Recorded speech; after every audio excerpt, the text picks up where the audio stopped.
We are less than 1 month away from the global release of Marvel Rivals. Here are all of the newly confirmed maps, characters, and other in-game content we will see on launch day. Let's get into it. Starting off with the maps that we will see on launch day, we will be getting an additional map alongside Asgard and Tokyo 2099 that we saw in the closed beta, focused around one specific character. A new battleground is coming that belongs to the Intergalactic Empire of Wakanda. From the revealed gameplay from NetEase Games, we can expect to see a larger map that has everything from balconies that overlook the streets of the Wakandan capital to vault-style rooms that hold weapons and armor for the Kingsguard and the Dora Milaje. What I really like about this is that there are some substantial differences between this take on Wakanda to what we've seen in live action with the Marvel Cinematic Universe. I'm also looking forward to seeing if this map introduces any hidden dialogue audio with the Black Panther and some of his fellow Avengers, given how we've seen this pretty much with all the other maps in the closed beta. Next up is one that I am the most excited for on launch day, and that is a handful of fan favorite characters that are now going to be playable. Since the conclusion of the closed beta, Marvel Rivals and NetEase Games have confirmed and announced 5 characters that will be available for all players with no need for in-game purchasing. We start with Captain America and the Winter Soldier, as these were the first 2 characters to be revealed shortly after the closed beta. Steve Rogers will be taking on the Vanguard class, being more of a tanky style character. His kit seems pretty straightforward and powerful, with being able to help his team take and defend objectives by absorbing damage with his vibranium shield. Now, there also seems to be a handful of tech built into his kit, giving a more unique experience than what we've seen in the Infinity Saga. For my playstyle being more of a support structure, I can definitely see several of Cap's abilities allowing me to tank enemy hits and leave them distracted for my teammates to do some damage. That definitely seems to be the style that needs to be adopted for players to be successful as Captain America. Also, being able to deflect an ultimate ability, that had me wanting to put him at the top of my characters to try to master. On the other hand, Bucky Barnes comes in as a duelist, someone that is meant to be a main damage dealer on a team. It seems that he will only have one primary weapon, being a 2-round shotgun pistol that does look like it has a team-up synergy with Rocket Raccoon, as you can see the infinite ammo circle that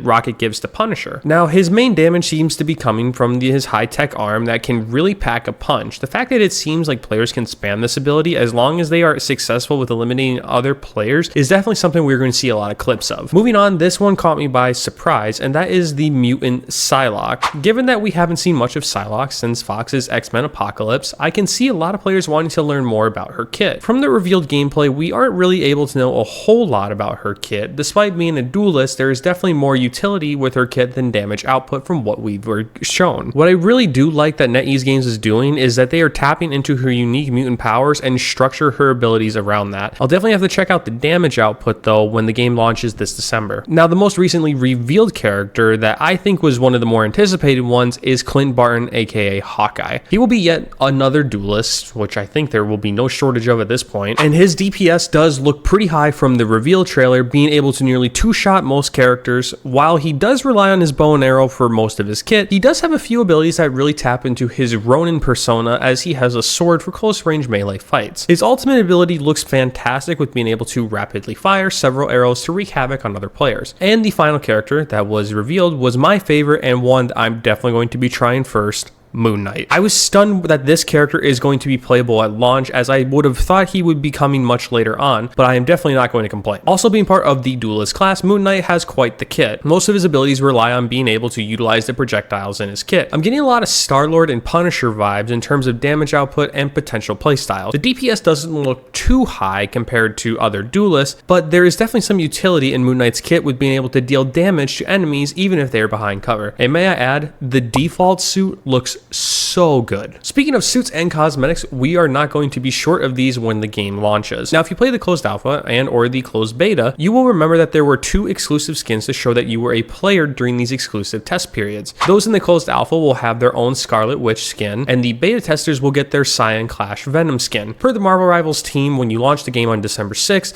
these items should be waiting for you. Additionally, PlayStation players will get an exclusive Spider-Man skin in their accounts. What I'm unsure of is if this is also also a beta exclusive skin, or simply any PlayStation player will be able to equip it. I guess we'll find this out on launch day. Now, those skins are just those that played in the closed testing period. At the time of recording this, Marvel Rivals has been posting information about all the characters that will be available, giving each of them a daily character spotlight. When they post about said character, they also confirm one skin that will be available in the game. For instance, we've seen with the playable Guardians of the Galaxy in the game that they will have the suit from Guardians of the Galaxy Volume 3. This seems to be the basis for some cosmetic inspiration, because Loki also has a skin based on the finale of Season 2 when he became the God of Stories. Now, I'm expecting each character to have more than this, because as it was revealed with Venom, he will have not one, but 2 new skins coming on launch day. These were Anti-Venom and Space Knight Venom, a new outfit that we will be able to unlock. Now, I'm very much anticipating that these will require some playtime like all other cosmetics. How much playtime will be the question at hand. Anyways, that is all that has been confirmed so far, and I'm sure there will be much more in the final days for launch